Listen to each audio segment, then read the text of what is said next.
what America's report, you contradict Israel's report. The Liberation Organization died. The children, they will rise up tomorrow and fight for liberty. Biggest conversations from around the world. Borderlines with Ireti Bakare-Yusuf. Fridays at 4 p.m. Let's talk.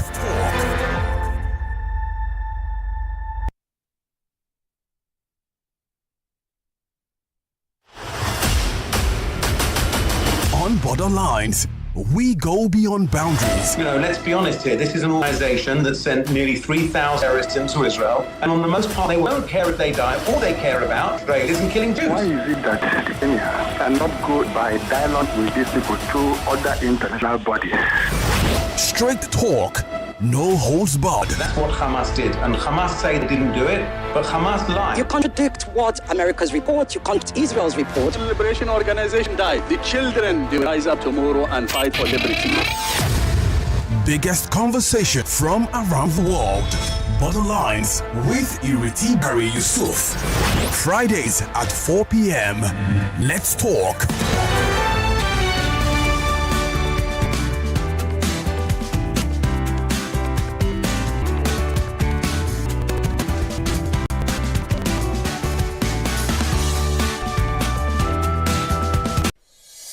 This is The Voice Note on 99.3 Nigeria Info. Let's talk.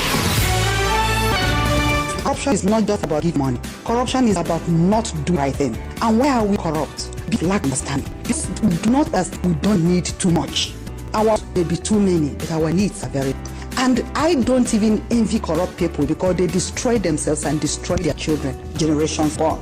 And when we look at the way we behave to ourselves and to country Nigeria, for which we have no other country that we can call our own, it's all because of bad attitude. That attitude of the past and in the present that we say through the change. If we don't change, nothing will change. If we don't change, we will not be able to achieve Vision 2020 because it's human beings that will work to actualize Vision 2020. Get breaking news updates at the best of talk. Women have to work twice, even thrice as hard for them to get things that just come so naturally. There are lots of men who feel that leadership is their right. Prisons for how many years? For 6 years, 8 months. Were you going to court from prisons then? Yes, but before I started court, it took me 2 years. Just being in prison? Yes. Without your case won't start at all. Confinement, you're there. Yeah. Here on your number one station for talk, 99.3 Nigeria Info. Let's talk.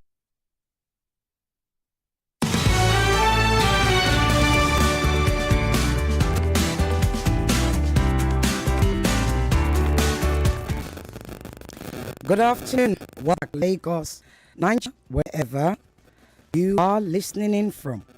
And some of you listen from, yes, some of you listen US, some of you listen in the UK.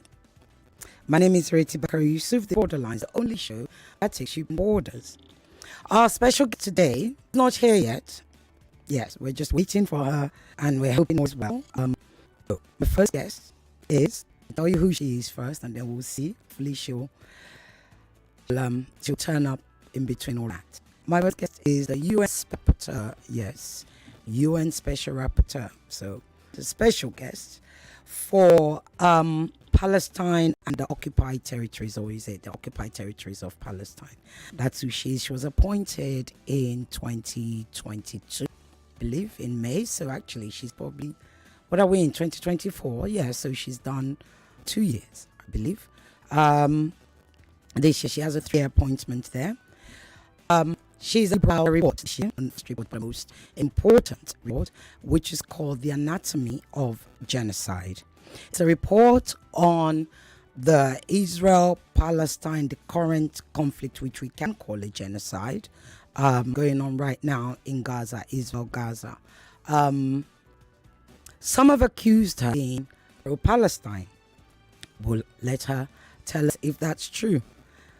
Others have accused her of being anti-Israel. Will tell us if that's true. One thing we can trust her on, in fact, that is an experienced, highly experienced human rights lawyer who has advised the UN on different territories, including North Africa. We've been wanting to transition for a very long time, and as you can imagine, being one of the critical voices in this period, due to the war and etc., and what's going on with the UN and all the resolutions. getting a space in her diary has taken us some months. So we do hope that she's able to join us, that nothing has gone wrong. We have several questions for her. Have you all seen the viral picture called All Eyes on Rafah? For those of you who do not understand what that meant, that was actually, it was a quote that was said by, I think it was one of the European politicians, if memory serves me right, who had said it a while ago, because as of that time, Israel was threatening to go into Rafah, and America had said they shouldn't do any ground offensive in Rafah. The whole world was saying don't do any ground offensive in Rafah, because Rafah, for those of you that may not know or have forgotten, is where Palestinians in Gaza were told to go. Rafah has lots, areas, right? So, Palestinians are spread all around Rafah, which I think prior to the war, and it is ambitious when I call it a war, I'll be honest with you, because war is symmetrical. It means both sides are able to, in this case, I like let see she trying now if Francesca Albanese like it, we can't call it a war or not, because that's her expertise. So anyway, Israel began to go into Rafah. Everybody all eyes on Rafah, all eyes on Rafah, eyes on Rafah. And since then, we've seen several atrocities, additional atrocities occur in Rafah. The latest being Israel's bombing of a UN school, where Israel says there were Hamas operatives in that school. We do not know. As usual, Israel would say they will investigate, and they did. They will investigate. Okay, Rafah, we also saw the fire. Remember, where those who were taking refuge in a zone where Israel had called a safe zone, men were burnt to death. They were alive, pretty much. They were burnt alive. So all this has been happening in Rafah. Eyes on Rafah. That's partly why that that flyer went viral. That's partly why, you see everybody, even those who actually said anything about, what's been going on, actually posted it. And now you know why all eyes on Rafah. We're also going to be talking Ms. Albanese and Francesca, but I want just you. Right, so we'll be starting the interview in a few minutes. At least we know that our guest is here, and this is important. Right, we're streaming live on YouTube. We're streaming live on Facebook. This is a very big interview. It's a special interview with a very special guest. If you're not able to see us on the streaming channels, I believe that's been sorted. So I guess there must be some technical issue. You know how the gremlins also come through when you're in the middle, when you want to do something big. But today, I need you all to grab your papers. I will give you time. Oh, I believe it's now stable. So make sure you are following us, joining us, following the conversation on YouTube, Nigeria Info, YouTube, and Facebook, Nigeria Info 99.3. We will be looking at your questions. Please put comments or questions on our YouTube channel. Put it on, and I believe comments are open, because some of you have complained in the past that comments are closed, comments are open. Excuse me. In addition to that, we'll also be looking at your questions on WhatsApp and your comments 0809-597-5805, and you will be able to call. Okay, when you call, honestly, because I know we're going to get so many calls today, I am going to be extremely strict. I only want questions, your name, where you're calling from, and questions. I can see my guest, and it's amazing. Before I introduce you again, Francesca, some people, some personalities, some professionals, right? One just knows them because I know those glasses. I've watched you interviewed many times. So the minute you come on, I'm like, there's Francesca. Thank you for joining us on Borderlines. Hello, but I love your glasses better now. How shall we do? Thank you so much. Thank you for joining us. I know you're excuse me, I have the of a cold. So your diary is of course incredibly busy at this time. Is this your first time of speaking on Nigerian media, or have you been on Nigerian media before? Yes, I am. I am, and I'm really excited about that. So Yes! hello to all Nigerians listening to us, Nigerians and non-Nigerians. Yes, indeed. So let's get straight to it because we don't have much time. I have to say, your report, Anatomy of a Genocide, I think without even reading it, the title in itself is a wake-up call. It's almost like a challenge to, hey, those of you that refuse to call this a genocide, here it is in your face. Why did you give it that title? Sorry, I lost your voice for a second. Okay. Those who I said those. So the title of your report is Anatomy of a Genocide. Yeah. And just from the title alone, it's literally like a wake-up call, almost a message to those of you who refuse to call it a genocide. Hello, I'm telling you, this is what it is, and here's why. Why did you give it that title? Why did you feel such a title was important? Because this is the way in international law we name what Israel is doing to the Palestinians, particularly the Palestinians in Gaza. But, things have worsened significantly since I published my report. I finished writing it at the beginning of March, and things have gone so badly ever since that even the Lemkin Institute on the Prevention of Genocide has warned on that the genocidal violence used in Gaza is expanding to other parts of the occupied Palestinian territory. And I agree with what you said. It's a wake-up call. It's a wake-up call, particularly because people really struggle to see what it is, and it's not they just struggle with the name; they struggle with a qualification of what Israel is doing as illegal. And here's where we have a total division of the world. Sorry, it's my child. Total division of the world in two. And again, there is the global north, the majority of whose member states are, de facto siding with Israel, de facto even justifying, even defending, continuing to arm Israel. And on the other side, the global south, you don't even have to explain to them why genocide, because this is what secular colonialism is. Taking the land, taking the resources of other people, of indigenous people naturally tend to eliminate, remove, annihilate them. This is the trajectory of genocide, of secular colonialism. And this is what Israel has been doing to the Palestinians.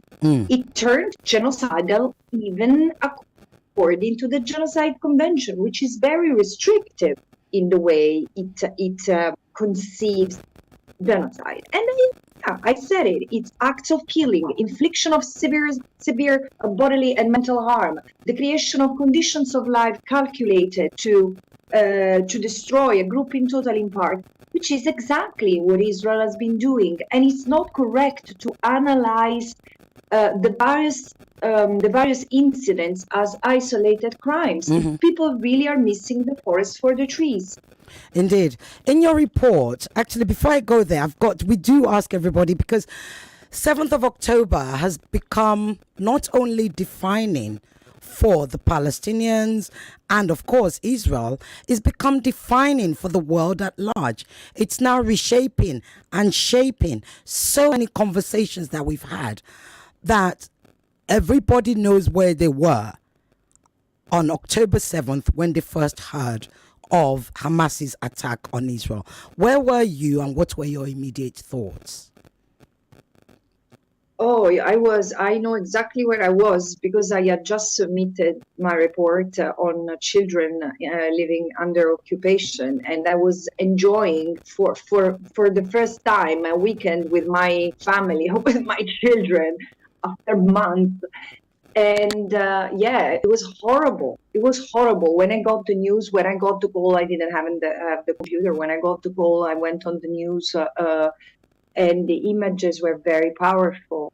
Of course, the images of the gates broken, the Palestinians escaping, had just mixed feelings. And then when the images of the killings of civilians and also the hostages taken, it was very clear that was a horrible day. I mean, again, I've condemned what what Hamas has done the attacks on civilians, the taking of civilian hostages. I mean, this is not permitted. This is how I judge things.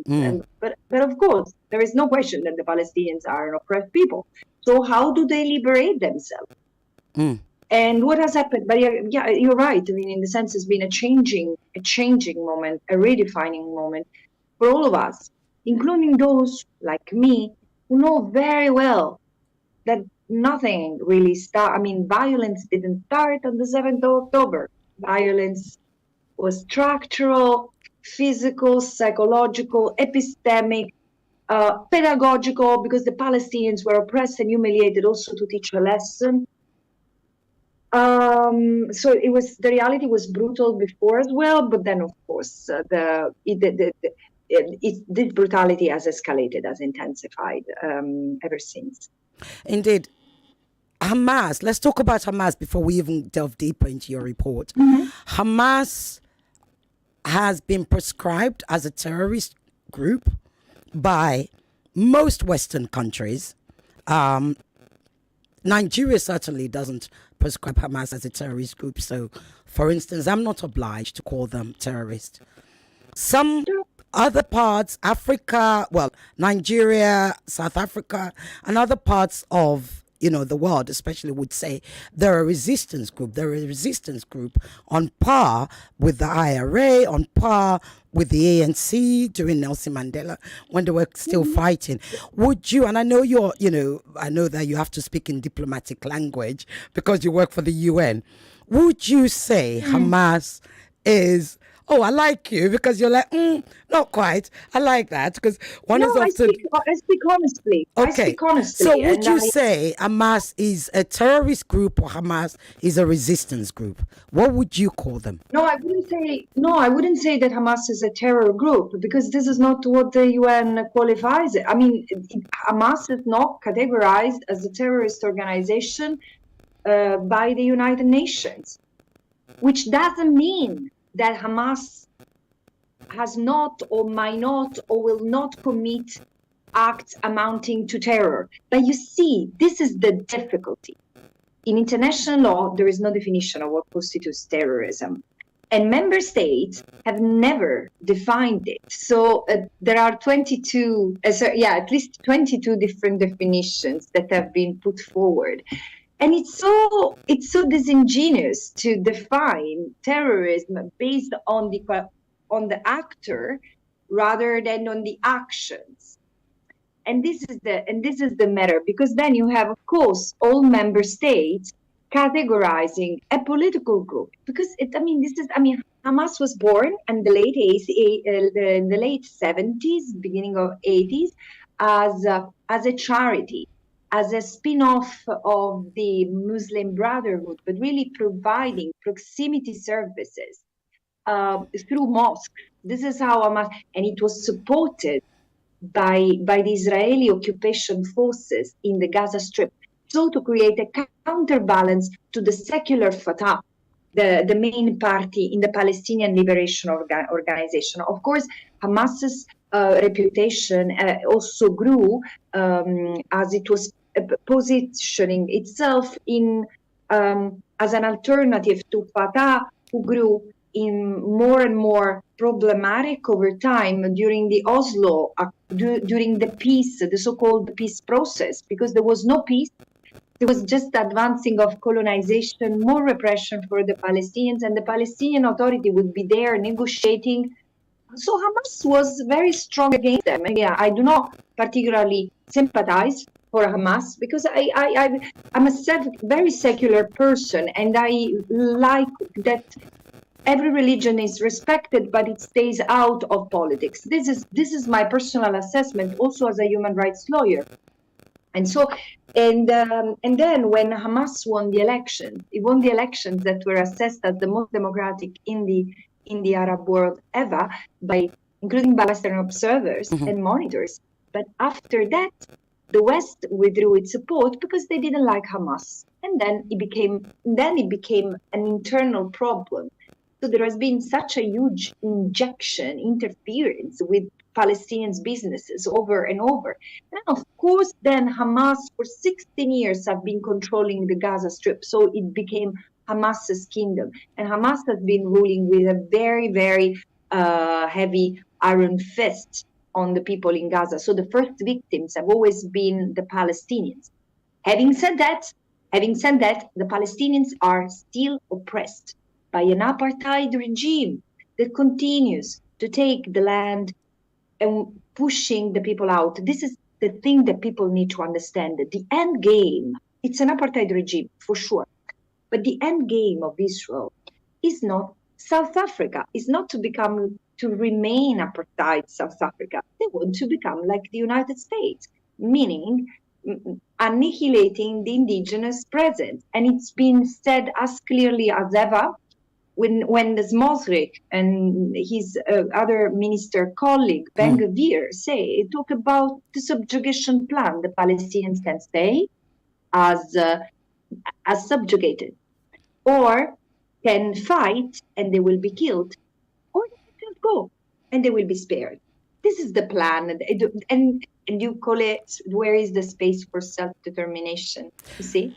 Indeed. So, given that, as you said, Hamas has ruled Gaza with an iron fist, when Hamas attacked Israel on the 7th of October, the first poll that came out reported that most Palestinians were in support of Hamas, especially were in support of the actions. In fact, I remember one of the quotes was, it made them feel alive that somebody was fighting for them.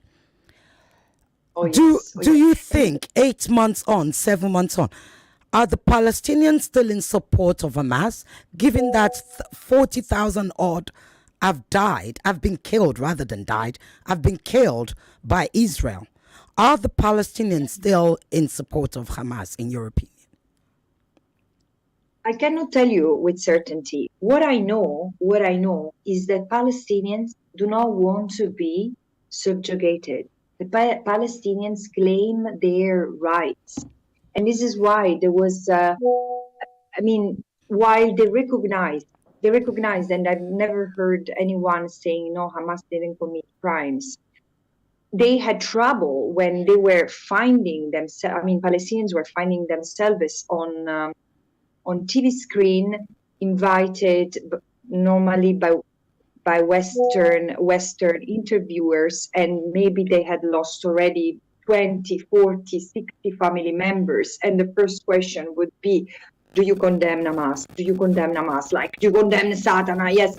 This auto-da-fé that they were asked to do was disingenuous and also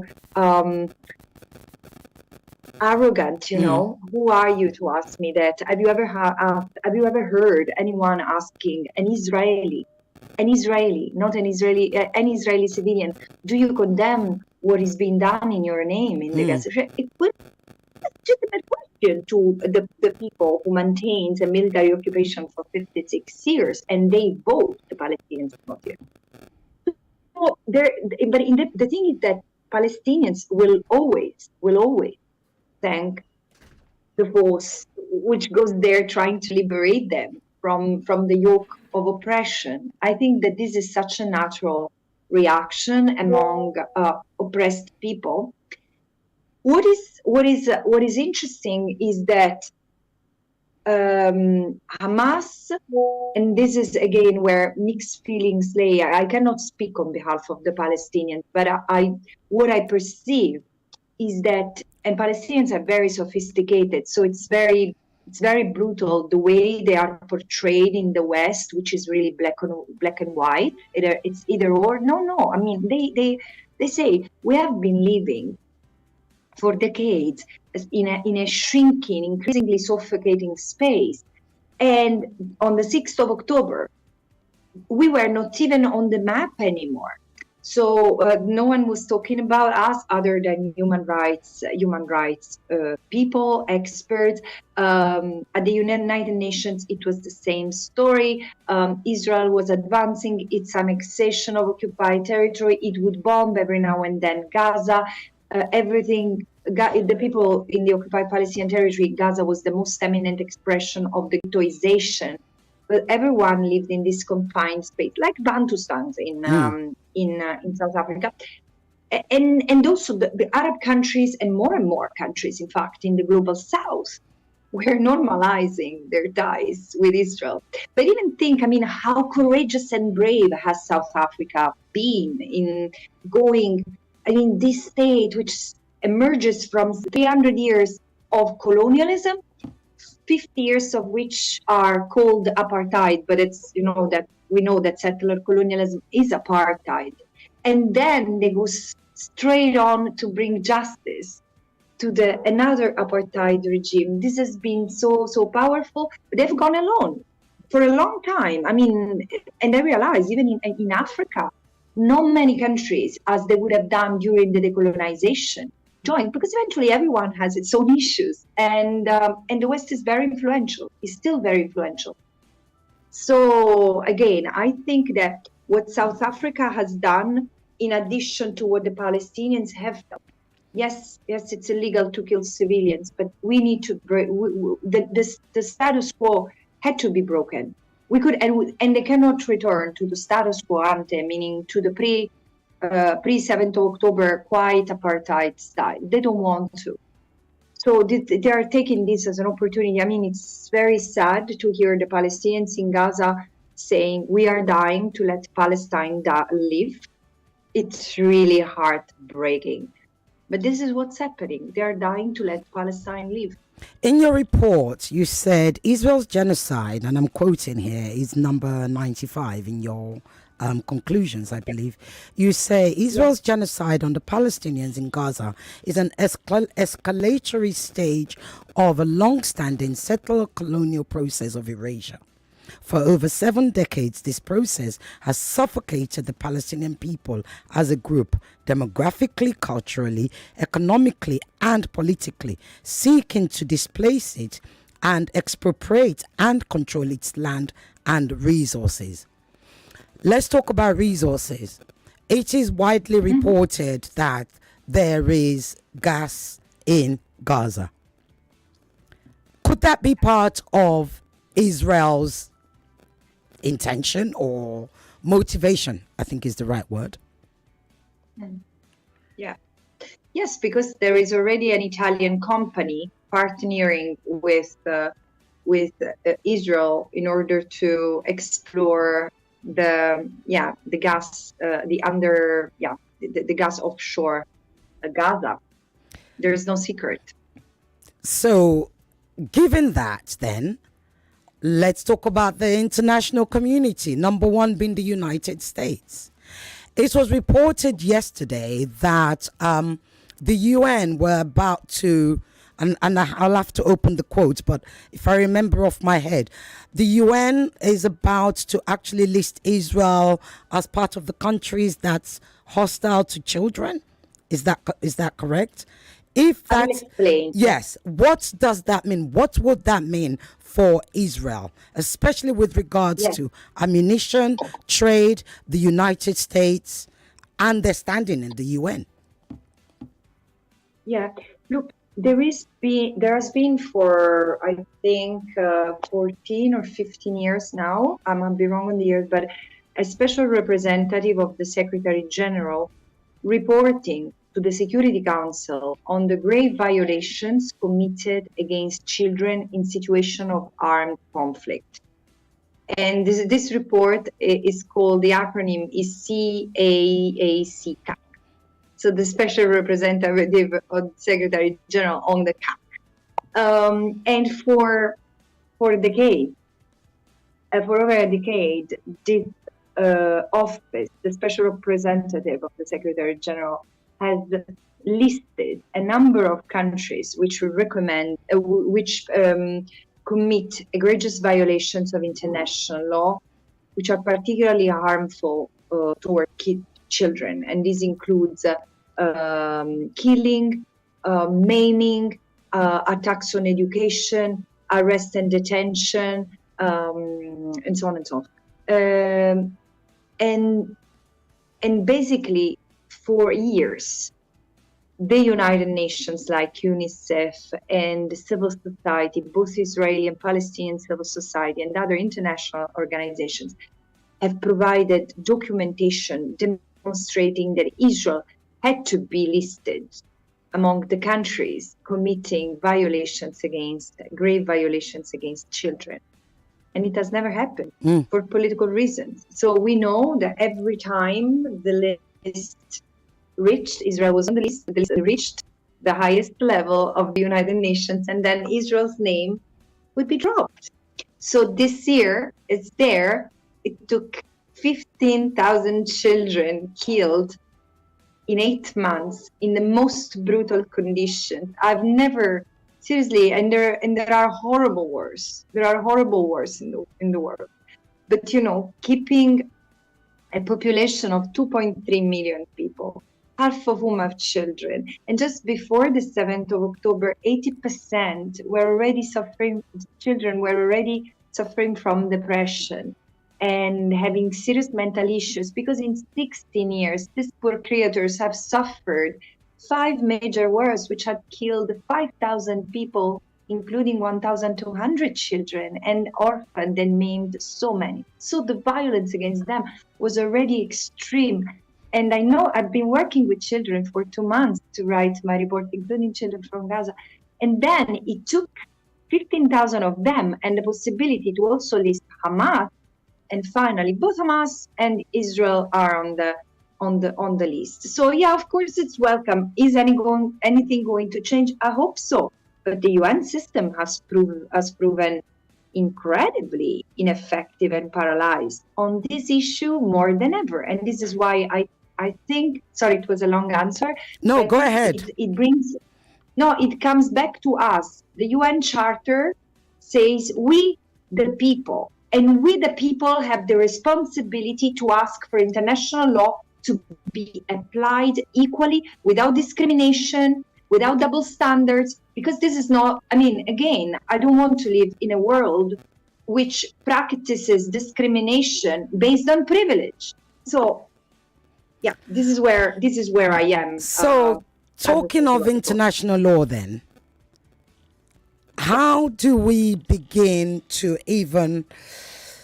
what value does international law has? The ICC, the ICJ, when the ICC has said they're going to seek a warrant, when Prosecutor Khan has said he's going to seek a warrant for Netanyahu, he's also going, and the other guy, I've forgotten his name now, and he's also going, Gallant, thank you, and he's also going to seek a warrant for the 2 top leaders in Hamas. Yet, three, thank you. So, yet, the Republican House of Rep have just voted for sanctions, which will effectively weaken the ICJ. So, where do we, especially those of us in the global south, how do we begin to respect what is the international legal system that only seeks to prosecute some and not others? Because I assure you, if it was an African leader, there wouldn't be any conversation. It would be immediate. Putin has a warrant. But suddenly, apparently, Israel and members of the Knesset, who are predominantly responsible for what's going on, cannot have a warrant. How do we begin? Where's international law now? How do we, the people, begin to trust that? Yeah, I fully understand the disillusionment and the kind of sense of deceit that many people around the world have toward international law. And we shall not forget that international law was conceived as a tool to regulate international relations. And again, speaking to a Nigerian, I feel a bit embarrassed to say that, but it's been used by Western countries as a tool to dominate, to subjugate, to exploit other people's resources, to annihilate indigenous people, again, for this rapacious need for resources that then have animated our industrial revolution in the West, in Europe.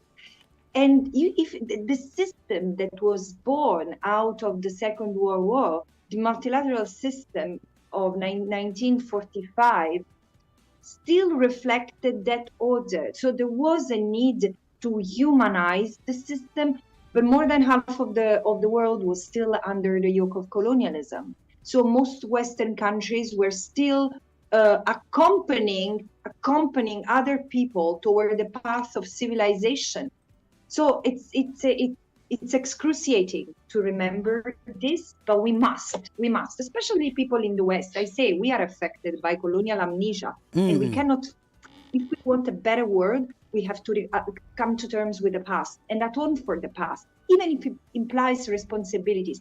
Because now we are no longer in 1945, and we see that the Gaza crisis has become a global crisis, and there are youth around the world which are coalescing. I mean, I'm so proud of the young generations here in the West, in what I call the settler colonial club, in Europe, in the US, in Canada, in Australia, in New Zealand, which are setting up encampments with very concrete requests. It's not about anti-war slogans. They want their universities to suspend the ties with the militarized industry of Israel, and it will grow.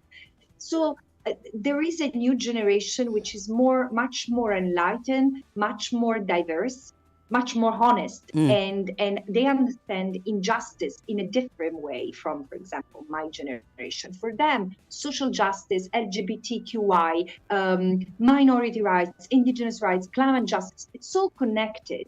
And Palestine speaks to them in a way that has never spoken to us. I mean, you see, I put myself into the shoes of the old generation, which still had some sense of colonial amnesia. Yeah. Some of us cured themselves, most of us didn't.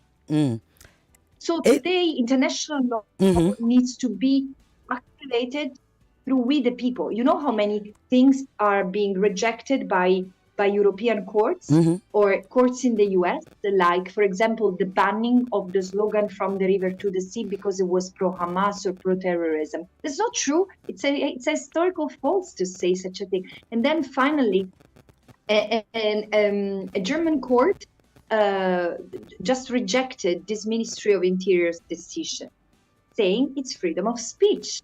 And so the encampments are taking legal action. There are a number of courts which are taking action against their governments for exporting weapons. This is the way we contribute to a more just world from the bottom. I'm glad you mentioned the student encampment. I actually want to go back to your report. But before I do that, one of the things that the student encampments are doing is the BDS, boycott, divestment, and sanctions. Why is there no sanctions against Israel? Because of the protection Israel enjoys from the West. You know, I've been struggling myself.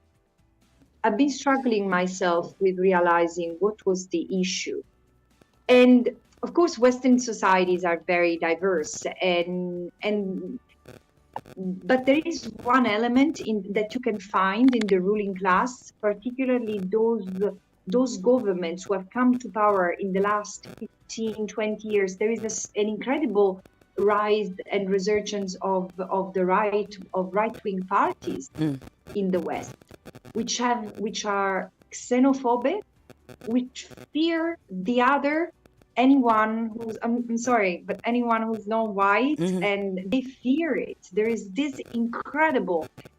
Hitler has been defeated, but not his idea of the race, of the pure race, and so it still dominates some corners, not societies at large, but the governments. And we can say, but the governments were voted. Yes, because when there are elections, only the people who feel motivated, who feel the most scared, and who, while the others do not trust the politics anymore and think that they should have a revolution. But so there is a contradiction. But I think that Israel is protected primarily by the United States, but also because there is this sense that it's still part of the West, and also there is the pro-Israel lobby is incredible. It's everywhere. I mean, controlling school curricula, and again, it's not it's different people, including nationals of these countries who are Christian Zionists. This is the most one of the most obnoxious aspects of it, is that even when I went to New Zealand and Australia last year, I had a meeting with civil society from Pacific Islands, and even the Pacific Islands, they say we are prohibited to express solidarity with the Palestinians by the Christian Zionist groups, let's say.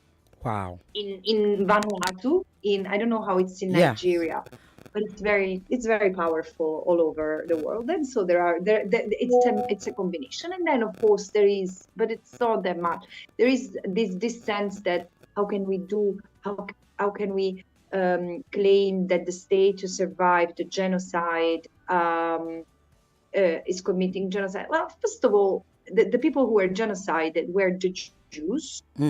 I mean, the Jews as a people, not the state of Israel per se. The state of Israel per se came through, and it was a long-dated project, and it came through because of the Holocaust. The sense of responsibility should be toward any Jewish person because of what they've suffered. And Roma and Sinti, no one talks about the Roma and Sinti, called the Gypsy. But the Roma and Sinti were also genocided, and they continue to be discriminated. So you see, there is always this selective ethical relativism that is unacceptable.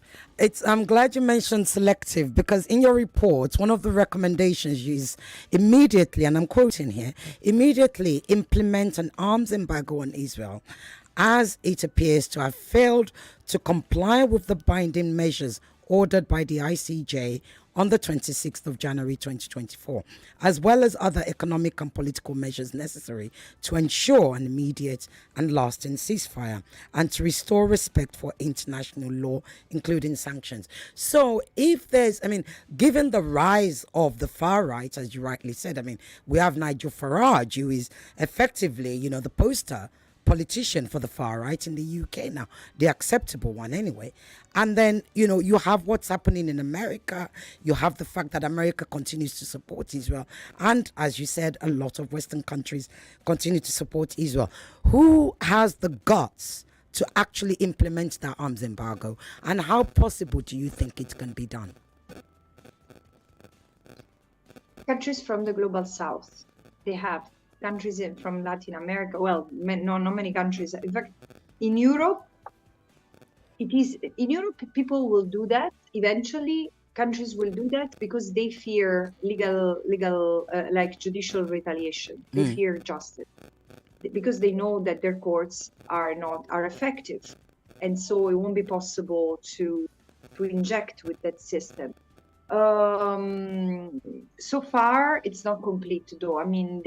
Most states have suspended arms transfer, but direct arms transfer. Then now there are civil society groups investigating how each country continues to ship something indirectly through other companies. Right? So they will find a way. They will find a way. But countries I think that this is a time for countries in the global south. I keep on talking to Arab countries and say, you need to stand united.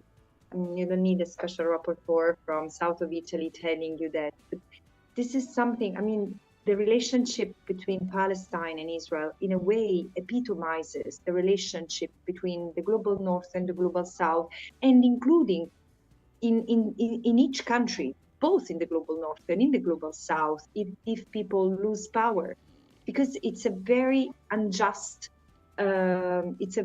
system, and it just suffices to control, digital surveillance and weapons to subjugate the other within a country or in another country in international relations, and this cannot be accepted as a way of dealing among nations.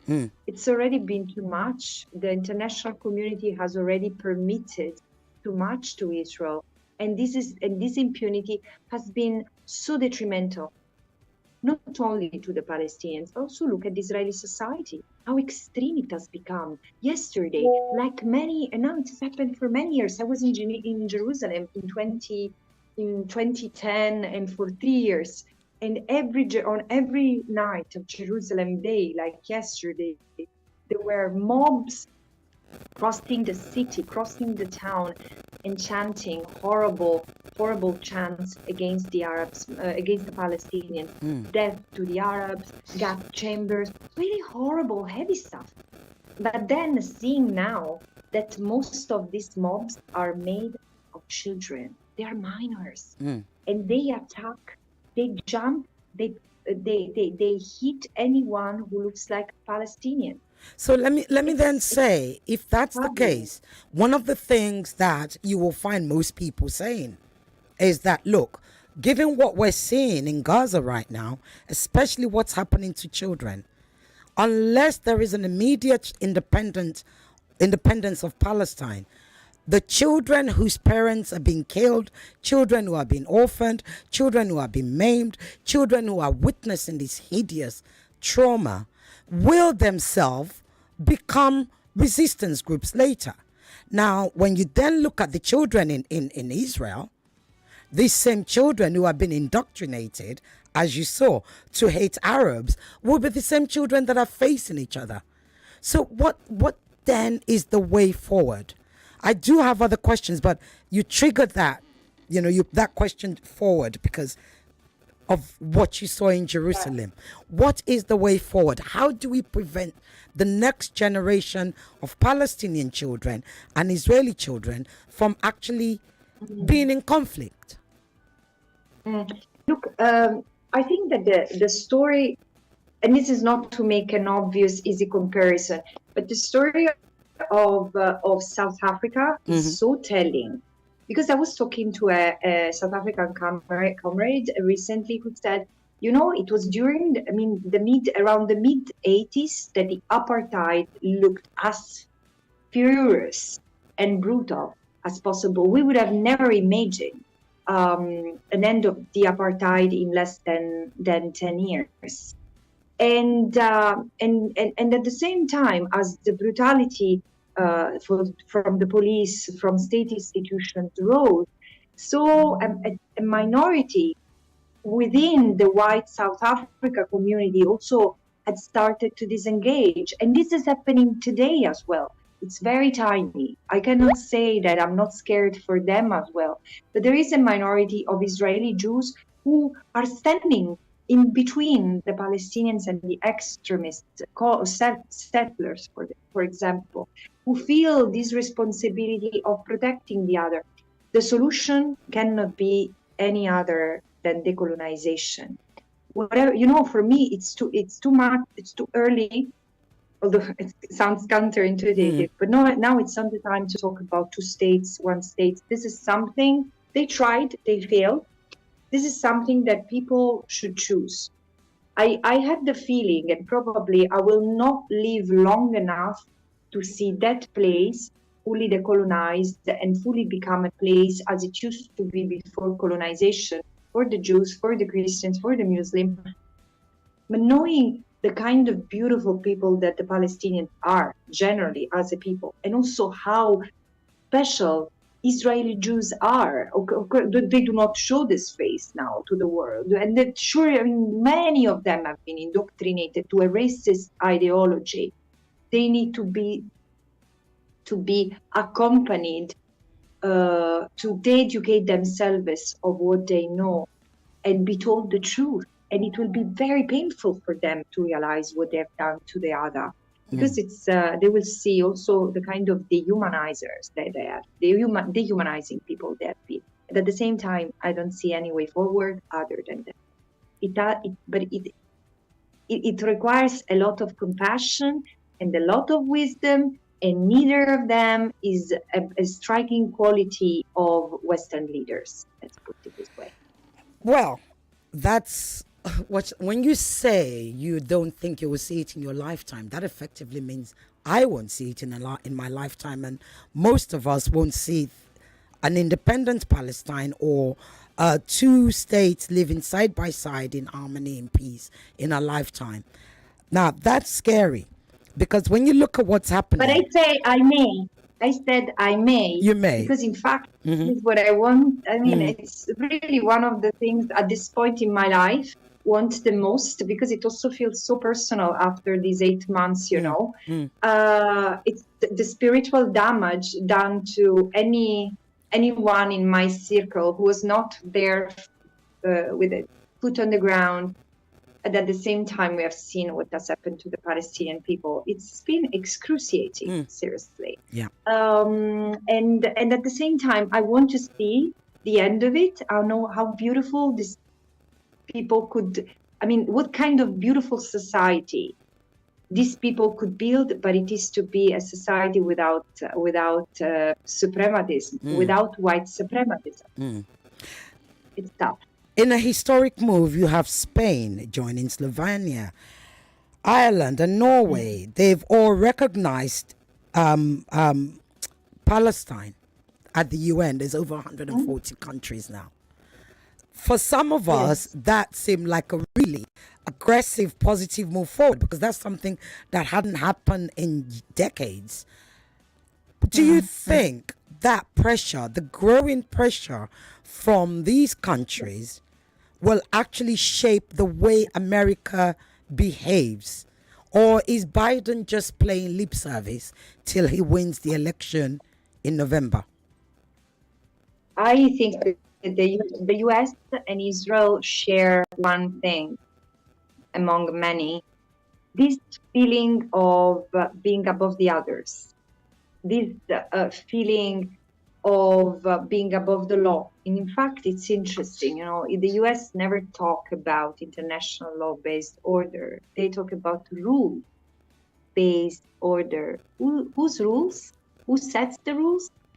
And in a way, this is different from the attitude of Europeans. Europeans are slightly more sophisticated, not necessarily generally better intended, but I do think so. I mean, there are, and the thing is that no, I think that the US will not change its policies,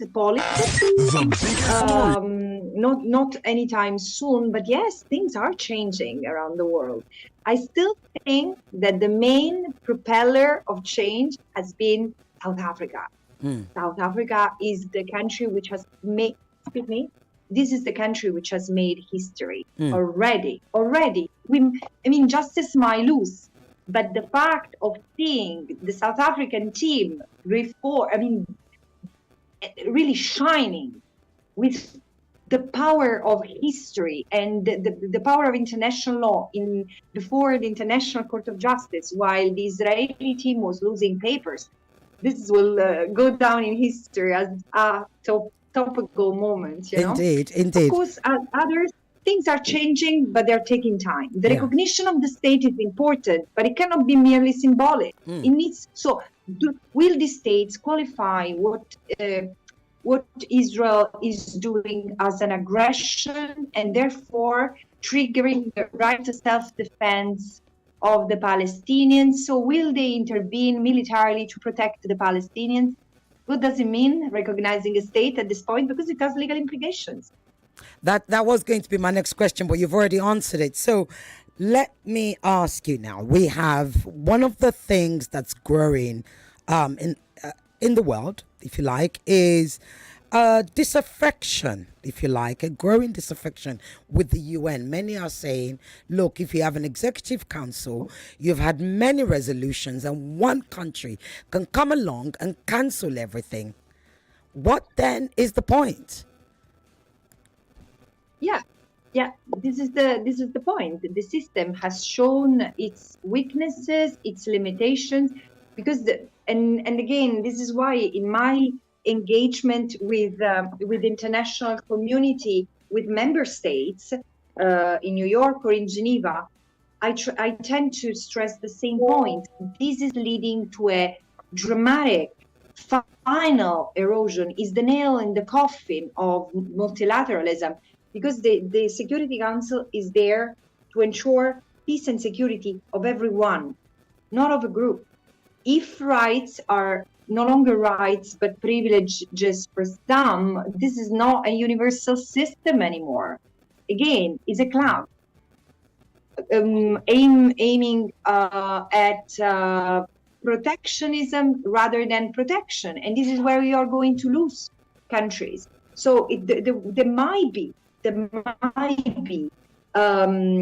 a sort of retraction of a number of countries from human rights principles, for example, which I believe they are universal. They are universal, and human rights in particular are the conquest of the people, not something that has been really given from above, you know. But so the thing is that the United Nations as an organization is becoming more and more irrelevant, which might again further weaken it or push like the most democratic in body of it, the General Assembly, to play a greater role. Because then when you have 160 members or 170 members agreeing on certain things, well, you know, sanctions can also be taken by individual countries or regional organizations without, just bypassing the Security Council. This was done with South Africa.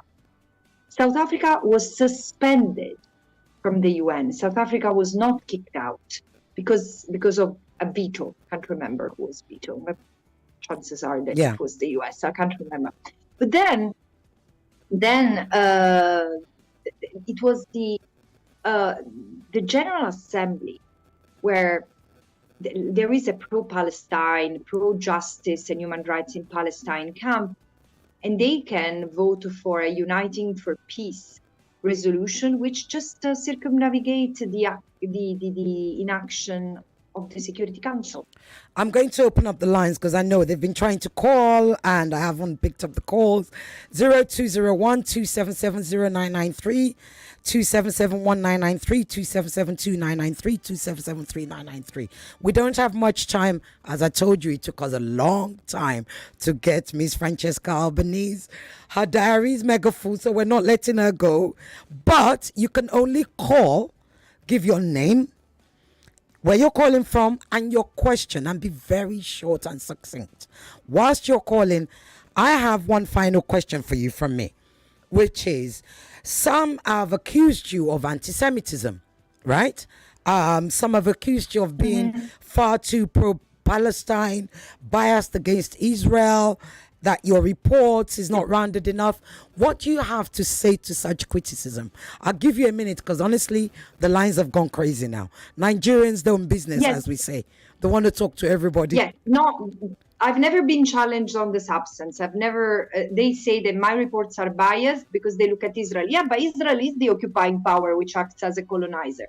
Unfortunately, look, it's very hard for a European and someone who deeply believes and is committed to human rights to be accused of anti-Semitism. Unfortunately, though, this is the fate of those who dare scrutinizing and criticizing Israel's policies and practices. And I cannot tell you how harsh on me the detractors are, but if they think that I will give up on their under the pressure of their intimidation, they really don't understand what a Southern Italian woman is. Oh, they certainly don't. Right, let me go to the question, to the calls. You heard me. Give your name, where you're calling from, and your question, please. Succinct. Hello. Hello. Good afternoon. Good afternoon. Good afternoon.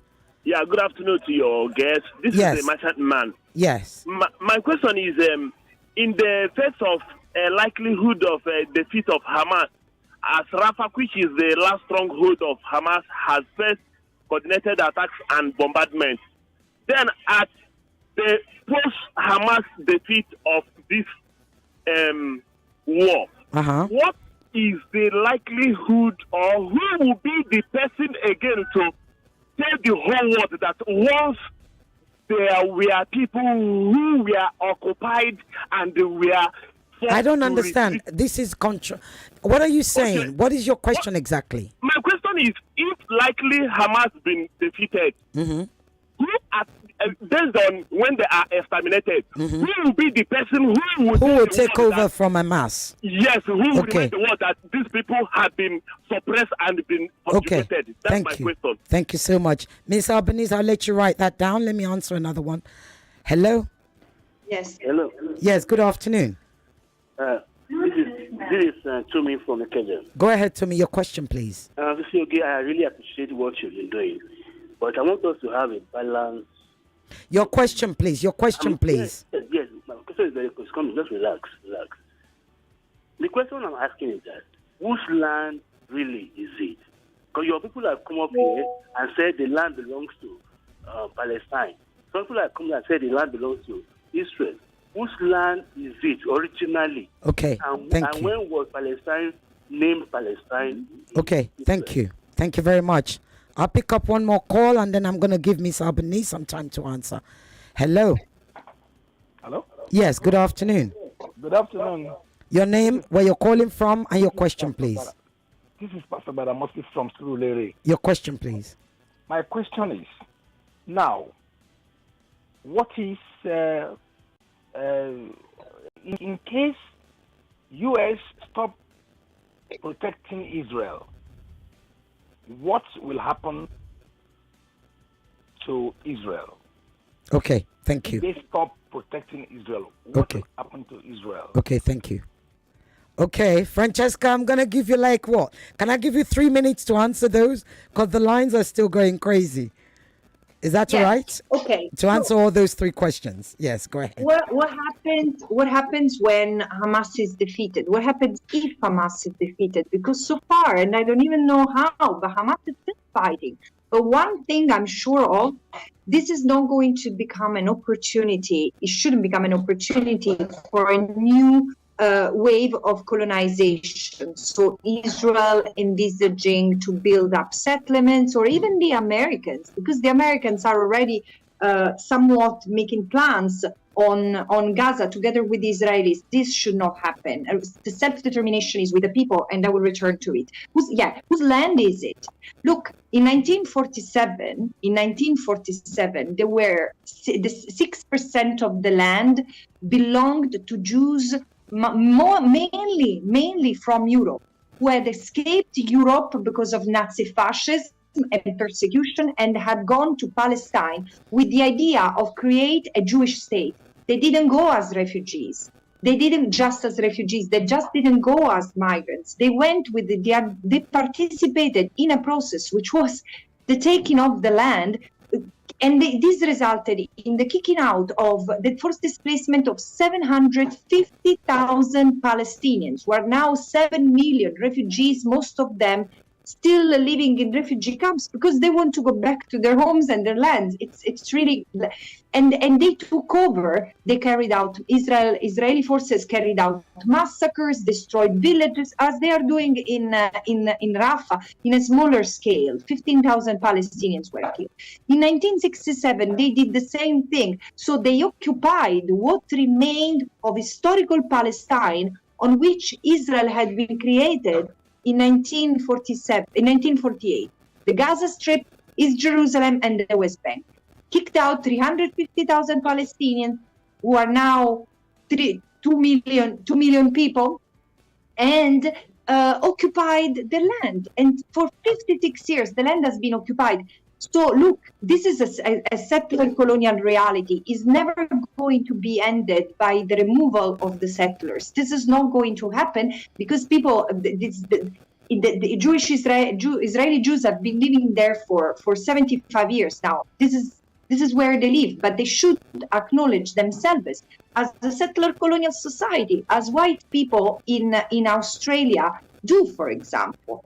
And again, they will need to find a way to live together. One state, 2 states.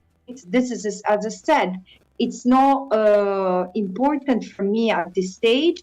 The state of Israel exists, but the state of Israel cannot operate as an apartheid state. Okay. If the U.S. stops protecting Israel, Israel will turn into a more democratic state. I'm convinced of this. Wow. Okay, I'm coming back to your calls now. I know you've all been calling. Remember the rules, okay? Hello? Hello? Yes, good afternoon. Yes, go ahead. Yeah, good evening. Good evening. Yeah, I have been listening to it doesn't matter your name, where you're calling from, and your question, please. And I'm calling from Ogun State. Yes. And my question is, I know this program to be a borderline program. I've been listening to you for some time now. But we have a lot of other conflicts, troubles all over the world. Russia, unaggressive or unprovoked aggression is there. We hear of Taiwan. What China. is your question, please? I'm wondering why your program is always on Hamas, Israel. Actually, Hamas, that is not true. Last week we did Congo. That is not true. Last week we did Congo. Today we also have Haiti. I can't have this conversation now, I'm afraid. Hello.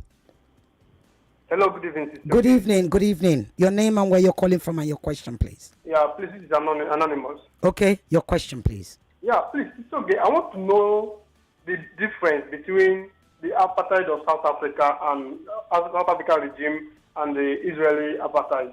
Because almost all the guests that we bring say that Israel is occupying Gaza's land and the apartheid regime. So I want to know the difference. Okay, between these. thank you.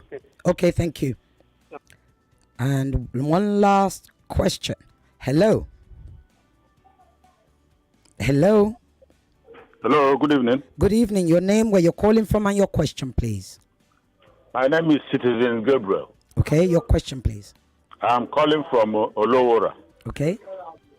Now, my question is, the whole world is crying that Israel wants to finish Palestine.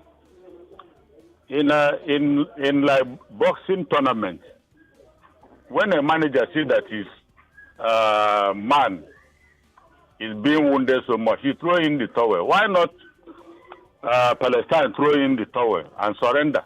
Okay, why doesn't Palestine surrender? Okay, thank you. Let them surrender. Okay, then thank let you. the war end. Okay, thank you very much. Right. Francesca, you have 3 questions there. The lines are going crazy. I'm supposed to have another guest, but I'm keeping you here. Go ahead. It was not directly to me. I realized, because I thought, why do you only deal with Hamas and Palestine? Because my mandate is the special rapporteur on the occupied Palestinian territory. So I only look at what happens in it was to us. Gaza Strip. It was to us. Yeah, and we've done the show. We've done shows on many others, and we keep building up. Just like it took a long time to be able to get your time. People do not realize how long it takes to be able to get international guests. They literally do not realize. We've been trying to get the Russian ambassador for a start. Like, we have a date way in the future. Please, just ignore that. Go ahead and answer the other two. I promise I will do better. I want to come back, and I'm You do want to come back. Oh, fabulous. Thank you. I do. I do. So apartheid, look, it's substantial. I mean, it's different in many ways. But think that Israel enforces a military regime on the Palestinians, so under its rule in different regimes. So those in the West Bank are under military rules written by soldiers, applied by soldiers, reviewed in military courts, including for children, by soldiers. And Jerusalem is under a special regime, is considered annexed, and so there are emergency rules for the Palestinians. And then there is this unlawful combatant law, which is a concept that doesn't exist, unlawful combatant in international law, that applies to Gaza. So there is the segregation, there is the fragmentation of the land, which is similar, different ways of enforcing legal system. But if I can point to one element, is the Israel claims indigeneity by divine will. Israel says that Israel was the land given to the Israelites, the Jewish people, as the chosen people 2,000 years ago. And this is why all the Jews can come there. But again, apart from the historical flaws of this theory, the fact is that even if they are indigenous people, an indigenous people does not kick out another indigenous people, does not take the homes, does not burn the orchards, does not torture and torment and persecute another people. And again, whatever rights they claim, they cannot abuse of the others. The third question, as they do on a regular basis, Palestine surrender. Palestine, is already subjugated. Palestine, the state of Palestine doesn't exist other than on paper because Israel controls everything. It's a way to distract people's attention to talk about the state of Palestine already, because it could exist, but there are Israeli colonies, like 800,000 Israeli citizens inside the occupied territory, bringing violence, because many of them are violent, many of them go around with weapons, terrorize, torment, carry out real pogroms against in the villages. Why? Because they want the land just for the Jews. It's not that. And again, why would Palestinians surrender? What do they have to surrender? They just want to live free and in peace in that land, and they can't, because Israel is taking the land one home at a time. Imagine to be kicked out from your house and seeing another family from another religion getting into the house and getting everything you have, from your bed sheets to your pictures and your plates, and you just get your coat and go. It's so brutal. And or to see, almost 1 out of 4 million something, 1 million people, Palestinians, including children, have been arrested and detained over 50 years. It's huge, and it's 40% of the male population. There is no village who has not had dozens of people who have gone to jail. It's the thing is that I would ask the question: would you have advised the African, Black South Africans to surrender? To surrender to what? Yes, well, indeed. Francesca, you have to come back. If you don't come back, we'll come and kidnap you back. It's been an absolute pleasure to have you. The lines are still going. Stop calling, Pips. I have to end the show right now. It's been such a pleasure talking to you. Excuse me. And my producer will be in touch. My boss will be in touch. We're going to book a date perhaps next month for you to come back so we can have, because clearly our listeners enjoy listening to you. You've given us so much more, and I hope you've enjoyed it. I loved it. I'll come back, and I'm sorry it took such a long time. I've been traveling a lot because the situation is desperate on the ground. But now, you know where I live, I know where you live. Exactly. And we get together again. Thank you. We'll be in touch. We'll book a date next month. Thank you so much, Francesca. Have a fabulous weekend. And thank you for all the work that you do, because it is important work. And we haven't even gotten to talk about North Africa or Nigeria yet. We'll try and do that next time. Okay. Take all care. the best to you. All the best to you. Bye. Thank you. Bye-bye.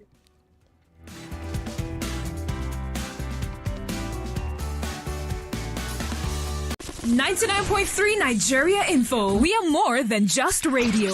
Subscribe to our YouTube channel at Nigeria Info FM. Check us out on Facebook at Nigeria Info 99.3. Follow us on Twitter at Nigeria Info FM and on Instagram at Nigeria Info FM Lagos for live updates as it happens. 99.3 Nigeria Info. Let's talk.